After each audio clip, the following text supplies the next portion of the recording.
வெற்றிலை தீபம் ஏற்றும் போதும் இந்த தப்ப பண்ணாதீங்க. அதற்கான பலனே கிடைக்காது. வெற்றிலை தீபம் ஏற்ற நாம் பயன்படுத்தும் வெற்றிலை மிகவும் சுத்தமாக இருக்க வேண்டும். அதேபோல் வெற்றிலை கிழிந்தோ சேதமடைந்தோ இருக்கக்கூடாது.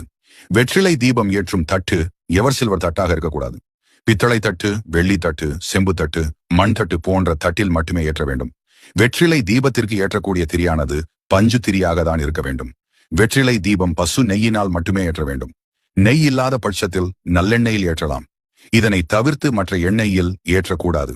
நாம் ஏற்றும் தீபமானது முருகனின் திருவுருவ படத்தை பார்த்தவாறுதான் இருக்க வேண்டும்.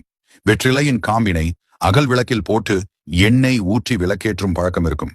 இது வெற்றிலை தீபம் ஏற்றும் அன்றைக்கு மட்டும் செய்ய வேண்டுமே தவிர, இதன் வாசனை நன்றாக உள்ளது என்று தினமும் வெற்றிலை காம்பினை விளக்கில் போட்டு விளக்கேற்றக்கூடாது.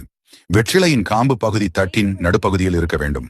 வெற்றிலையின் நுனிப்பகுதி வெளிப்புறமாக இருக்க வேண்டும். வெற்றிலை